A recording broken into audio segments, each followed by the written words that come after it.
On Saturday, May 1st, 2021, a tragedy struck the Oneida Nation community. A former employee of the Radisson Hotel and Conference Center in Green Bay, Wisconsin, opened fire in the Duck Creek Kitchen and Bar. The gunman shot 3 people, killing 2 and injuring a third. The 3 victims were employees of the Radisson. There were at least 50 patrons in the restaurant, in addition to the hundreds of other Radisson and Oneida Casino employees who were working on site when the shooting happened. As you can imagine, the scene was very chaotic and tragic that day. So many people's lives were changed in those moments. The seriousness of the trauma experienced was unmeasurable. Not only were the employees and patrons who were there impacted, but so were their family members, friends, and members of the greater community.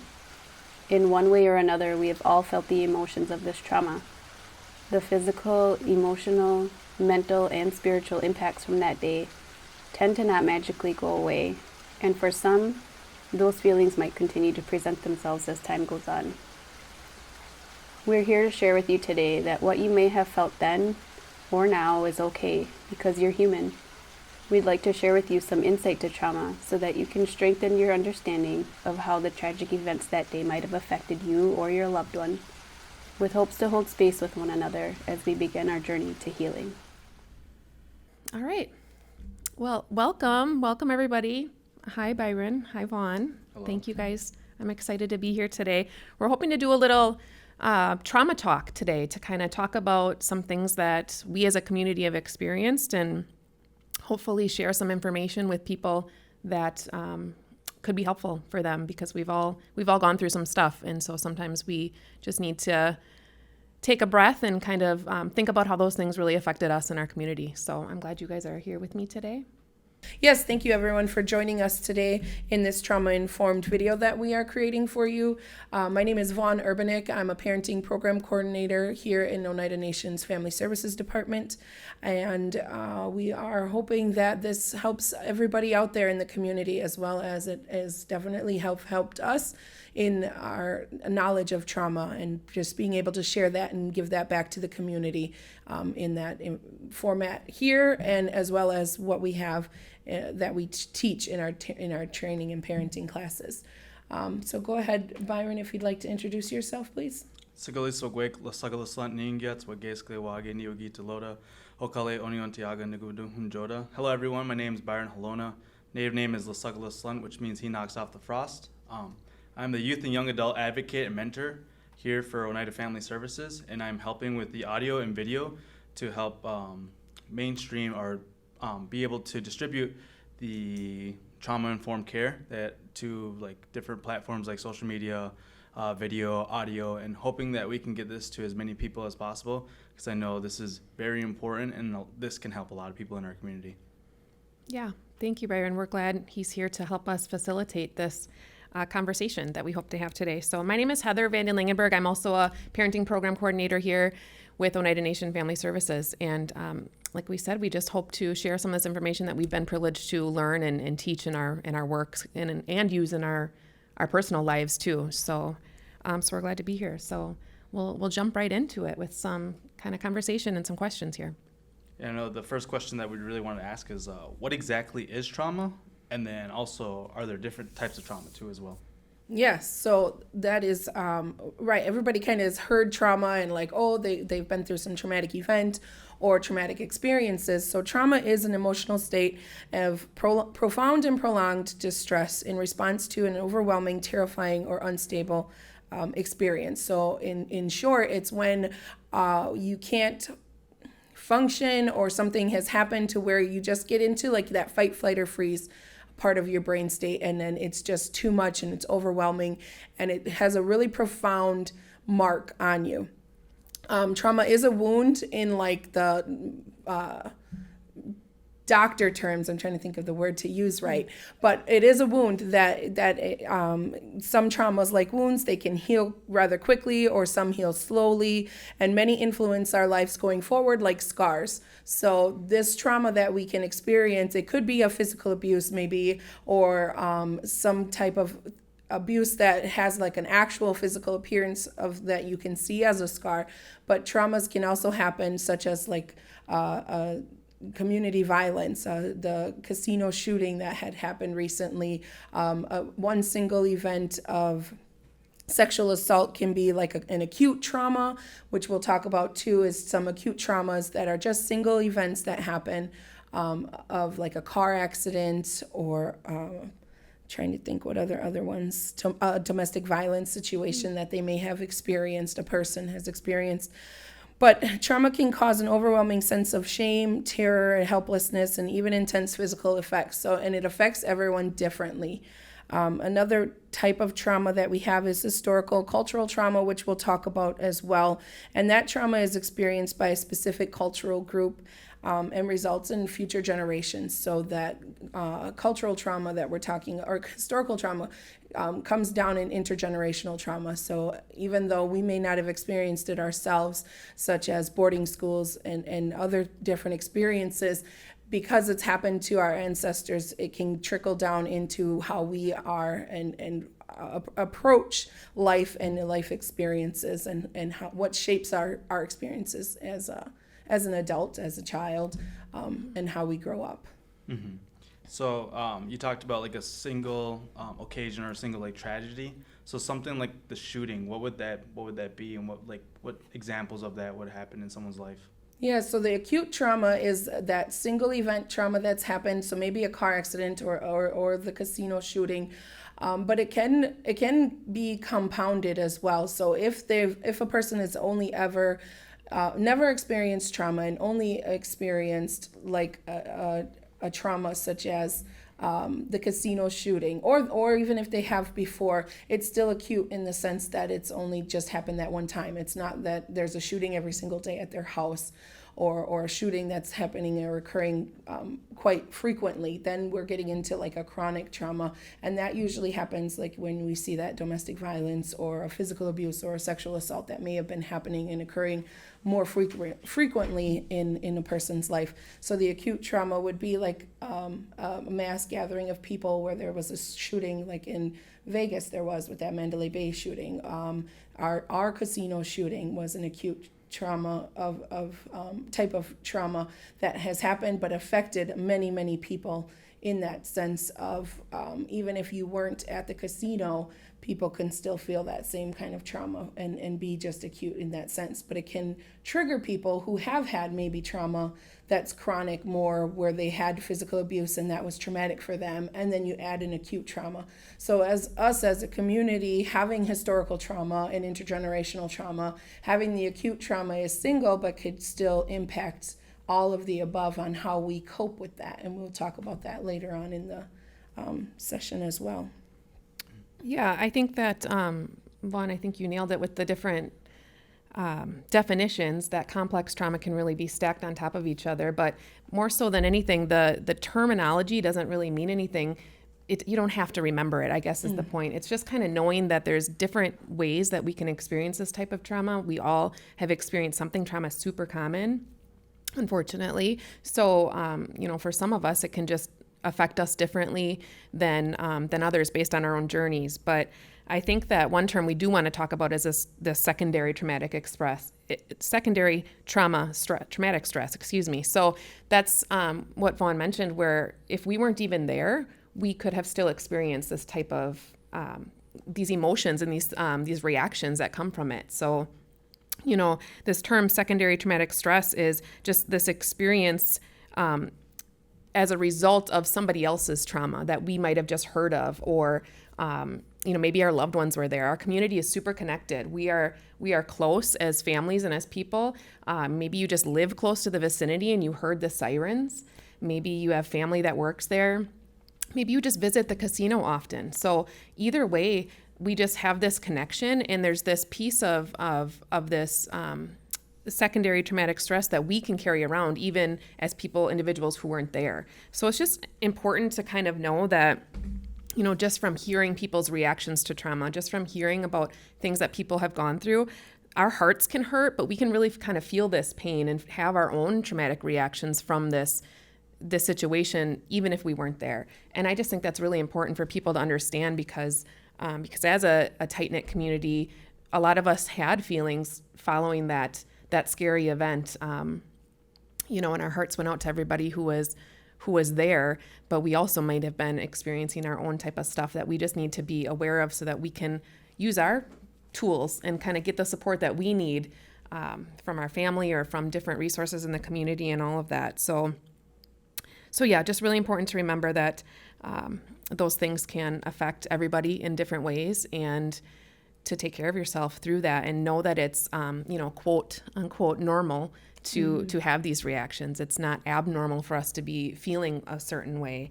And we'll talk a little bit more about that coming up here too. And just remember that healing from any traumatic experience or going through any type of grief, processing, it's not always linear. So we have ups and downs, and we might feel okay, and then all of a sudden something comes up again. So just recognizing that within ourselves or our family or our loved ones I think is important. Like with a big situation like that, what exactly, does everybody kind of have the same general, feelings, or is there specific feelings, or does certain other things come up too as well? Yeah, so not everyone experiences trauma the same way. Our brains and bodies all respond to trauma differently. And no matter how anyone responds, like she said, that quote unquote, it's normal. Mm-hmm. So somebody that may have just been right directly in the casino when that shooting happened has a completely different approach to how they're going to respond to the next person that was right next to them in the same kind of shooting. And their behavior, and it'll come out in their behavior. So maybe someone's just completely withdrawn. They just are going to avoid completely and just completely leave. And don't want to stay at the casino because it was just too much and overwhelming for them. And the other person might say, no, it's okay. This happened. It's unfortunate.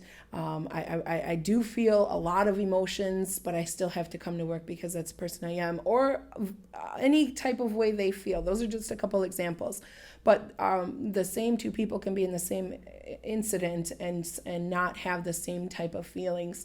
Or behaviors. So our bodies and our brains respond just based on how we've always coped with things or how we haven't coped with things.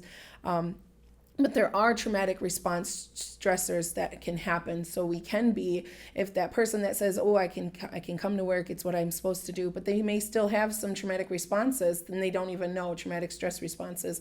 Like maybe they're a little bit more nervous or fidgety or jumpy or impulsive. And so that is underlying, and they may not even be able to connect that.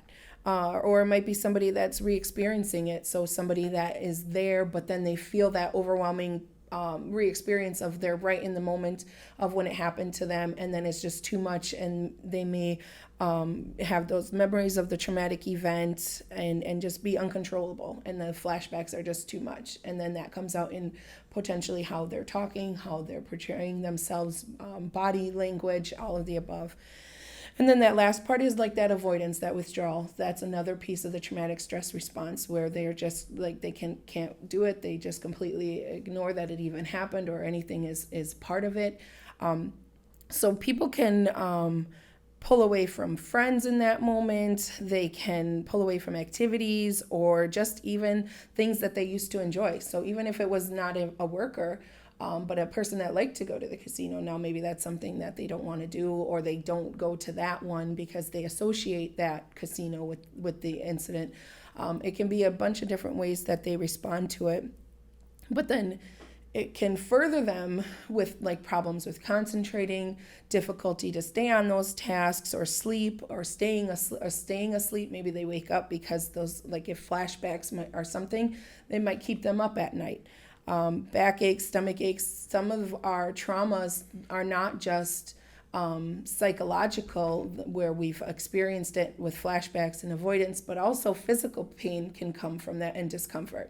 So we go to the doctor, we check out fine, but we say we have a stomach ache, we say we have a headache. I like to equate it to if you have an interview or you're doing something that's really important, or you have to stand up in front of a bunch of people or make a video like this, you may have that anxiousness, and that anxiousness can turn into a stomach ache, it can turn into a headache, it can make you feel uneasy, and that same kind of anxiousness is what people can feel with that trauma and if they have those flashbacks, if they have that reoccurring, if they have that fidgetiness, it can turn into physical discomfort. And then they check out okay, but that physical, like, oh, my stomach is queasy, my head hurts, like I have pain in my legs, whatever it could be, it can turn into physical pain as well.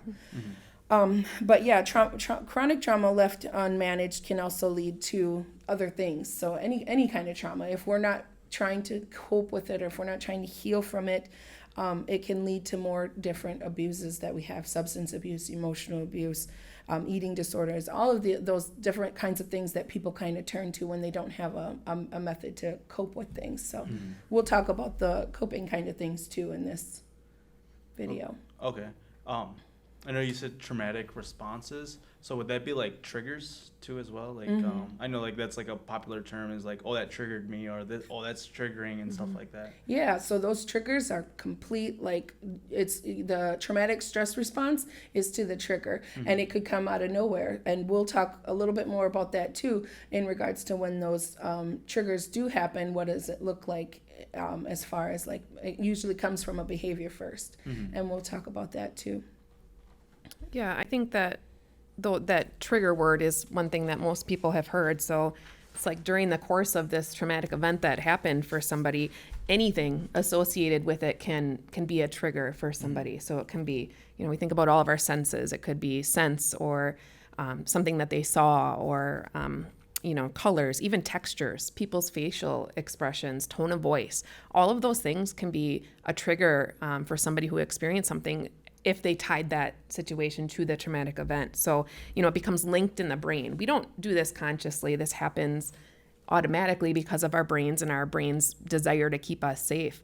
So, any of those things become linked unconsciously, but then maybe later in life, something comes up and triggers us, and we might not even know why. We might not connect that link to something. So it could be something as simple as a scent, like I said. So maybe it's somebody's cologne, and someone walks past you in a space, and you smell that, and all of a sudden you get this kind of traumatic stress reaction based on something that you might not even linked together yet as a trigger for you. So so you can really think about those acute experiences as a one-time event, but that does not mean that they've had a small impact on people.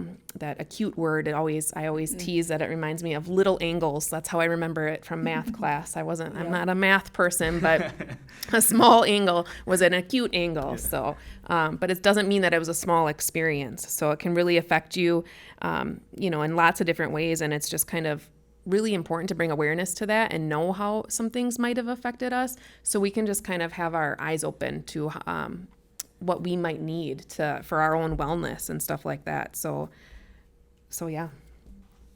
What might it be like if we have triggers like wherever we go? Like, like the situational, like I know like one of my favorite examples was from your guys' classes was like if you're walking and you're afraid of snakes, and you see a snake on your favorite path. Now, when you go on your favorite path again, and you see just a simple branch, you get triggered like that. Yep, and it's crazy how our brains work like that. But our brains are designed and wired to keep us safe, and we need that, right? We need that for survival. So, our brains need to be safe, and they need to feel connected. Those are two big human needs, two big brain needs. So, if we have constant reminders or triggers like we're talking about, we might kind of live in this state of fear all the time and kind of always be looking out for the next thing that might hurt us or harm us in some way, which really affects the way we think, the way we feel, the way we behave. All of that comes from our brain, and most of it unconsciously. All of those things happen in that way. So yeah, the example you're talking about, we learn through experience, right? So if we everything we've experienced in our life, through our relationships, through our journeys, affect us in the way that we think about the world, the way we look at other people, the way we behave, and all of that. So everything is learned through experience. So yeah, if we're walking through a park and we, maybe it's a park we've been through a lot of different times before, and we come across this giant snake, how might you react? What would you do, Byron?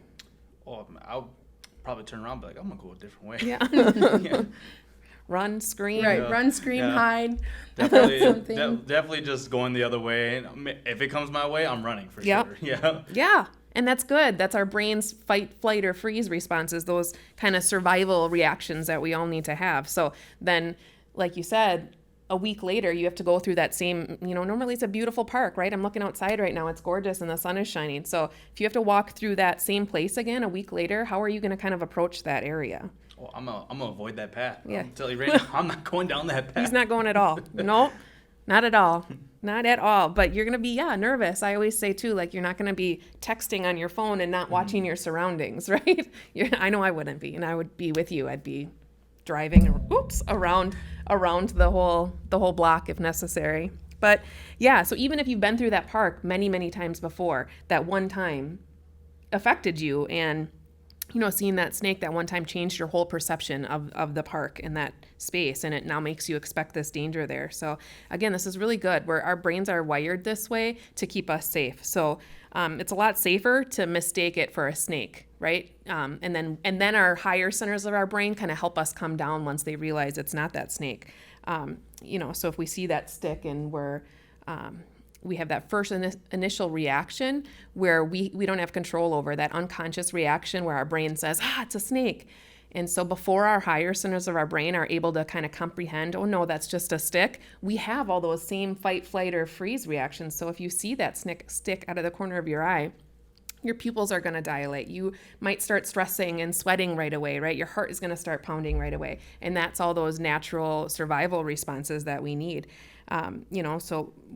But we don't need those reactions all the time, every time we walk into a building, or every time we smell a scent, or every time somebody speaks in a tone of voice to us, or anything like that. But that's what triggers can do. They can create those types of reactions when physically you're safe. And it can affect the way we behave. And, think about children too, the way they behave in school, and the way we behave at work, and all of those things once something's happened to us, and we have that fear-based brain responding instead of our skill-based, in our higher centers of our brain. So it can make it hard to concentrate, hard to function, hard to really do what is expected of us in a lot of different ways. So, just think about people in that way. It kind of gives us a different perception to look at people and kind of think about what happened to them rather than what's wrong with them, right? So they might have different experiences. They might not show up, or they might not like to be around a certain place, or whatever it might be. But these people might be walking around seeing snakes everywhere they go. So, and that's a scary thing. And if our brains don't feel that safety, they're gonna behave and react differently, whether we even realize it or not. Mm-hmm. So talking about reactions, we were just talking about how our reactions, what would this person do, or what would this person do if that situation happened to you. So it's can we go a little bit more into detail about reactions between different people, how some people react more, Mm-hmm. and some people are they seem just to be super calm in that situation. Right, yeah, and there is differences, just kind of like what she was saying. Our experiences shape how we view the world, view ourselves, as well as the adults in our world. And that all comes from this terminology, invisible suitcase. And we all carry an invisible suitcase that really is basically your experiences that are the experiences that you have growing up. And how you grew up, and as well as it can affect if you've had negative experiences, like some kind of type of abuse, or if you've had an experience like the casino shooting. All of those different experiences shape and come out in how we behave, like she was talking about, which it can look completely different. One person can be completely avoidant and withdrawal from everything, and one person can be just very fidgety and jumpy. So that's that traumatic stress that we were talking about. But we all carry around with us this invisible suitcase, and it doesn't end when we turn 18 and then all of a sudden we get a new suitcase. It's our personal experiences, and through our personal experiences is how we perceive the world, perceive ourselves, and perceive adults in the world with us.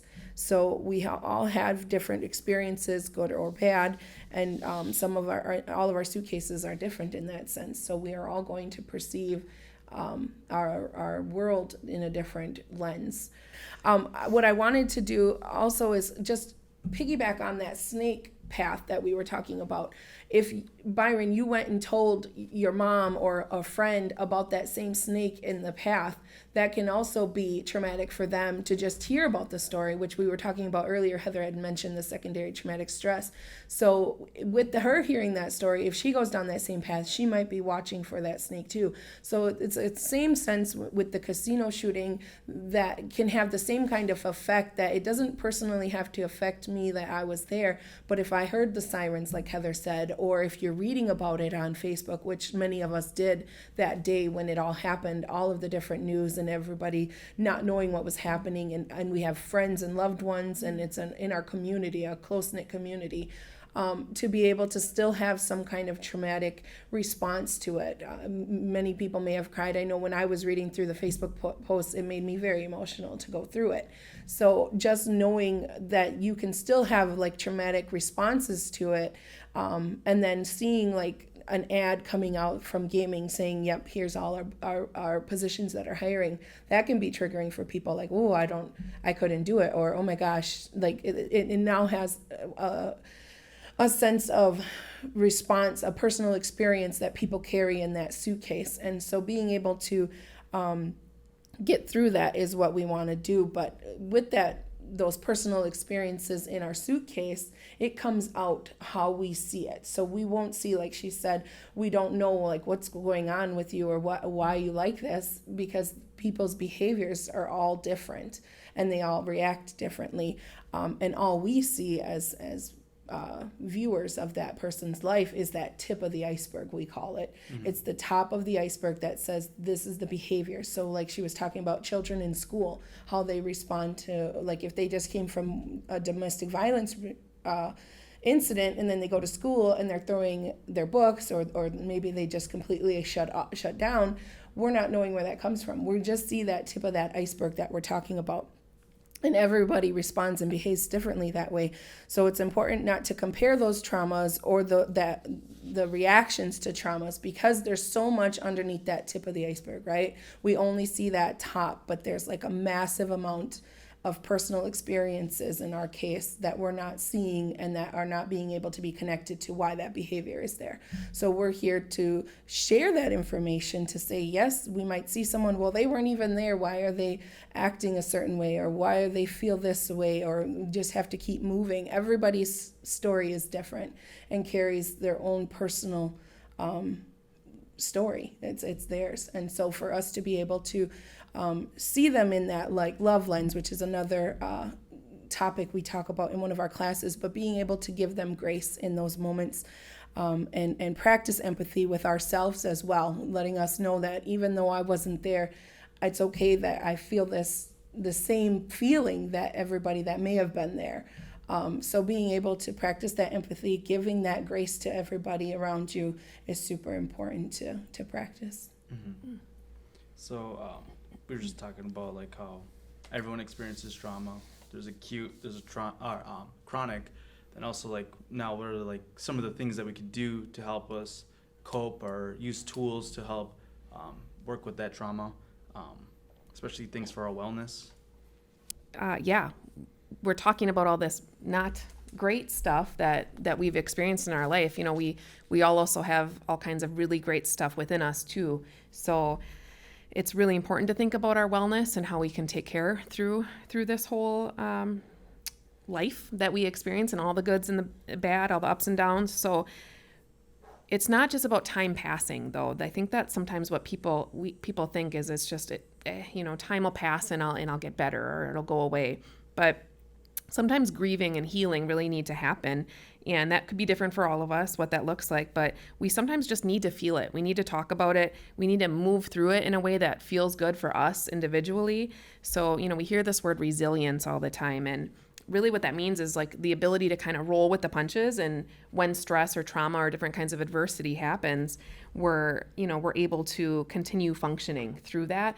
We still feel the emotions, we still feel everything that comes with that, but we're able to keep functioning, both physically and psychologically, kind of get through that stuff. But resilience does not mean toughening it out, like, just shoving it down in a spring in your belly. It's not what it means. Like, it doesn't mean going at it alone or kind of being stoic and not feeling those feelings. In fact, being resilient, a big piece of that is being able to reach out to others for help and ask for what you need when you need it. So, picking up and moving on might feel like it's resiliency, but really that can take away from healing. So, maybe time passes, but these feelings are still stored inside. Yeah, and that's so true. The connection piece is humongous for being able to heal through any kind of traumatic event or any kind of healing. When there's healing that needs to be done, connection is one of the biggest pieces, and huge in indigenous communities of connection is cultural resiliency, is what we like to call it, and cope with it, is the cultural resiliency. It considers how cultural background, it's our cultural languages, our traditions, everything and all of the above, which helps individuals and communities overcome that adversity. Resilience of a culture is that capacity to be able to maintain your cultural identity. So I know we, in one of our classes, we show a video called Missing Threads, which we'll put our plug in if you ever want to go and look at it up on YouTube. It's called Missing Threads, and it's in regards to historical trauma. So the Missing Threads, you can YouTube that. That is a really good informational video in regards to historical culture or historical trauma and intergenerational trauma that as well occurred. But both of the stories that you'll hear within that video clip is from Eugene and Loa, and both of them came back to saying that culture was what brought them back and helped them heal. And that's a big piece, is when we can come back to our roots, come back to our culture and how we were raised, and get those connections rebuilt and built stronger on a firmer foundation. That's going to be that helping piece to be able to help us heal through it. Because like Heather said, it's not about going alone or we do it though, right? We do it. It's very natural for us to be like, well, just got to keep moving, just got to keep going to work. I just have to go because who else is going to do it if I don't? But that's not healing. There's no healing within that. Having that connection piece added to that, maybe you can do that. But having that connection piece that says, yep, I need that help, I need that assistance. And that's so hard for us to do as a person, to reach out and have that vulnerability, because having that vulnerability means then we're requesting assistance, we're asking for help to be able to get better. And a lot of us don't even have that connection in ourselves to know we need that, like Heather was talking about. So knowing that this is okay, that's the whole purpose of this video for us, is to know that when we experience trauma, it is hard stuff, it's icky stuff that we have to basically relive and go through, and so that we can come on the other side and be stronger, and through our culture, through our connections with people we love, and through all of those different coping pieces, we can get there. Yeah. If you ever come through our parenting groups, you'll hear us use that connection word a whole lot. It's a huge piece of, us as humans, but it's a huge piece of cultural identity as well. So it's just really important. And then when we think about something that happens in our community, really when somebody's hurt, we're all hurt. And if we look at that connection between us, and when we're well, everybody's well. So it's this caring for ourselves is really important. I did just want to share the story of the buffalo that we share in our groups too, and people often really like this metaphor for looking at healing through the things we've experienced. So I'm just going to read this. It says, millions of buffalo once roamed the Great Plains. From early spring into the summer months, the buffalo were acutely aware of approaching thunderstorms. When the buffalo sensed a storm was nearing, what was their response? The buffalo ran into the storm. The buffalo instinctively knew that beyond the storm was calm, brightness, sunshine, and peaceful grazing. So we like that metaphor as far as looking at healing through our traumatic experiences, to think about going through the storm, and so we can get through to that sunshine and a more peaceful place, rather than cowering from it and running away from it because it's still there. Mm-hmm. Yeah, and in a group, right? Like if we have an image of the buffalo and it shows them in a group, they're going in it together. So we can have somebody that's there. I always think of like a basketball player or someone that's like a star, and they say, oh, my mentor when I was growing up, or my teacher, or my grandma, or my auntie, they were there for me, my mom, my dad. Somebody was there for that person when they grow up, and you hear about those stories. You hear more about them stories, so that's where I'm equating that to. But you yourself can say, yep, my grandma was the rock in my life and upbringing, and that's who was my connecting piece. So even when I went through some stuff that was really hard, she was the one that helped me guide through my life and where I am at today. And so this what also it brings me to is that Yuwajistai, right? So it reminds us that we have to take care of our spirit and our fire within ourselves.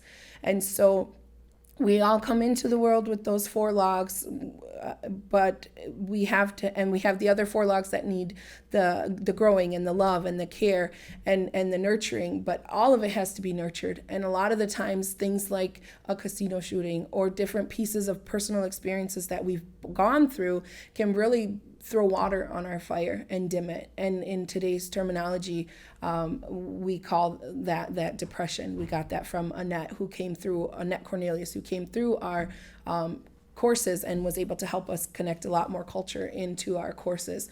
And she had said that when we throw water on our logs, and it is that terminology that is more like depression nowadays, because our fires get dim, our fires go low. And that can happen with all of our personal experiences, where we have something that happens to us and then it brings us down and we get depressed or we get saddened, and then we stay in that. We can just that's who we are, but we have to fan it. We have to build it back up, and through our community, through our culture, through our family and loved ones that we have, can be able to help us get through that and build our fire and nurture that fire back up, so that when we have more, 7 generations, we can keep moving that forward for our next generations and their forth. And with that, with our fire being low, what are some coping skills to help that? There's a lot, and we hope to. Hopefully, if people are enjoying these little snippets of information, we can do a whole video on that. But just for the time being, our breath is really important to our bodies and to our brains even. And most of us as adults, we stop belly breathing and we start chest breathing. So we don't get enough oxygen in our body all day long. So it's particularly important when we feel triggered or stressed to try to ground ourselves with our breath. They say at least 3 deep belly breaths. So that's where we're breathing into the point where your belly is exhaling, and then your belly is moving out, and then when you exhale, it moves back in. So you should actually feel your belly move. And like I said, for most of us, we usually are stuck in our chest as adults. But if you see a baby's belly, when they're breathing, up and down, it goes up and down, and that's really what we want to do. So try to bring that, whether it's when you're driving in the car or walking, try to bring some awareness to your breath and really practice that, because it's a habit now for us to have those shorter breaths. So that's one. There's there's all kinds of different breathing techniques that we can go over. Maybe we can share some images with this too. But contact someone to be supportive for you. Maybe it's a family member, but maybe it's behavioral health. Maybe it's cultural wellness. Maybe it's just getting back in touch with a mentor to you, somebody who is there for you. But that connection piece. So, we'll also include some phone numbers here for some behavioral health, your personal doctor, any kind of support system that you have who might be helpful for you. But you're not alone. There are resources in this community and, in the surrounding communities too, that can be really helpful. So. All right. Well, hopefully we got some good information shared today. I think we did. I think that hopefully these coping skills were helpful, but we do hope to share more of those as we move along, as long as people are enjoying these little bits of information. So thank you, Byron. Thank you, Vaughn. I'm really glad for those of you who are still hanging on and listening to this video. We really appreciate you. And if there's ever any resources that we can help you find, don't be nervous to reach out. We'll have our contact information included. Thanks.